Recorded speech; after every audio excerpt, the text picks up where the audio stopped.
और middle east की जंग अब सिर्फ इजराइल और ईरान की लड़ाई नहीं रह गई है। इस संघर्ष में अब खाड़ी देशों का बुनियादी ढांचा भी निशाने पर आ गया है। सबसे बड़ी चिंता पानी और ऊर्जा की सप्लाई की है। ईरान और बहरीन के डिसैलिनेशन प्लांट पर नए हमले हुए हैं। अजरबैजान के एयरपोर्ट पर हमला हुआ है और इसने खतरे को और बढ़ा दिया है। और अब ऐसी रिपोर्ट आ रही है कि अरब से लेकर कॉकेशस तक के इलाके में जंग फैलाना इजराइल के वॉर प्लान का हिस्सा है। बहरीन ने दावा किया कि उसके एक डिसैलिनेशन प्लांट पर हमला हुआ है। डिसैलिनेशन प्लांट संयंत्र होते हैं जो समुद्र के पानी को पीने लायक बनाते हैं और खाड़ी के कई देशों में यही पीने के पानी का इकलौता जरिया है। ईरान ने कहा है कि अमेरिका और यूएई की वायुसेना ने उनके जल शुद्धिकरण संयंत्रों पर हमला किया, जिससे करीब 30 गांव पानी के बिना रह गए। इसके बाद ईरान ने धमकी देते हुए कहा कि यह कदम पूरे अरब को सबसे बुरे हालात में पहुंचा देगा।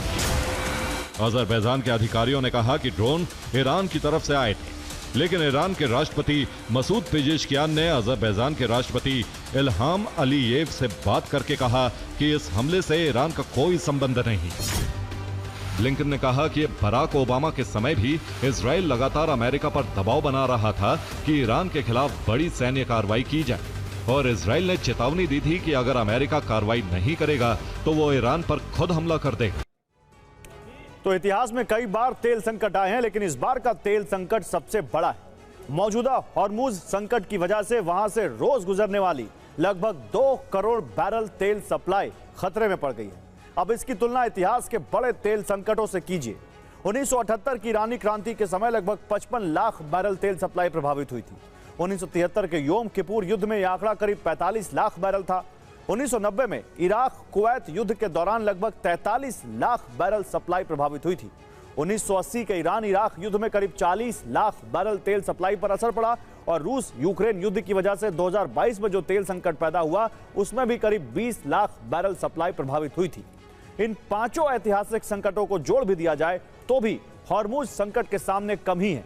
यानी अगर हॉर्मुज का संकट और गहराता है तो इतिहास के सभी बड़े तेल संकटों से कहीं ज्यादा बड़ा झटका साबित हो सकता है। पानी संकट, लेकिन यह जंग सिर्फ तेल तक सीमित नहीं है। खाड़ी के देशों के सामने सबसे बड़ा संकट पानी का है। खाड़ी के कई देशों में पीने का पानी सीधे समुद्र से बनाया जाता है और इसके लिए डिसैलिनेशन प्लांट लगे, यानी खारे पानी को पीने लायक बनाने वाले प्लांट। सऊदी अरब में लगभग 70% पानी डिसैलिनेशन प्लांट से आता है। यूएई में यह निर्भरता और ज्यादा है, करीब 90%। कतर में भी लगभग 90% पानी समुद्री पानी को साफ करके बनाया जाता है और बहरीन में भी स्थिति लगभग यही है। यहां भी करीब 90% पानी डिसैलिनेशन प्लांट पर निर्भर है। यानी अगर इन प्लांट्स पर हमले शुरू होते हैं तो तेल से अरबों डॉलर कमाने वाले ये देश अचानक पानी के संकट में फंस जाएंगे। अरामको पर हमले का आरोप इजराइल पर लगा है। अजरबैजान पर ड्रोन हमले के बाद ईरान ने कहा है कि उसने हमला नहीं किया। तो क्या अजरबैजान पर भी ड्रोन हमले के पीछे इजराइल है? अंतर्राष्ट्रीय बाजार में कच्चे तेल की कीमतों में तेज उछाल दर्ज किया गया। वेस्ट टेक्सास इंटरमीडिएट यानी WTI और ब्रेंट क्रूड दोनों में एक ही हफ्ते में लगभग 30% तक की बढ़त देखी गई। तो मिडिल ईस्ट में ऊर्जा ढांचे पर हो रहे हमलों का दायरा बढ़ता ही जा रहा है। मध्य पूर्व के तकरीबन हर कोने में हमला हुआ है। सबसे पहले ईरान, जहां तेहरान के आसपास कई ऊर्जा ठिकाने प्रभावित हुए हैं, जिनमें तेहरान तेल depot, Shahran oil refinery, Fardis oil depot, Kuhak oil depot और शाहरे रे ऑयल डिपो शामिल है। अब इजराइल, जहां हाइफा रिफाइनरी देश के सबसे बड़े ऊर्जा केंद्रों में से एक है। सऊदी अरब में रास तनूरा रिफाइनरी, जो दुनिया के सबसे बड़े तेल टर्मिनल में गिनी जाती है। कतर में रास लफान LNG केंद्र, जो दुनिया के सबसे बड़े गैस निर्यात केंद्रों में शामिल है। यूएई में फुजैरा ऑयल टर्मिनल और मुसफ़ा फ्यूल टर्मिनल, जो खाड़ी के बड़े ऊर्जा हब हैं। ओमान में दुक्म पोर्ट का फ्यूल स्टोरेज क्षेत्र। इराक में रुमैला ऑयल फील्ड, सरसंग ऑयल फील्ड और बेकर ह्यूजेस एनर्जी सिटी जैसे बड़े ऊर्जा ठिकाने।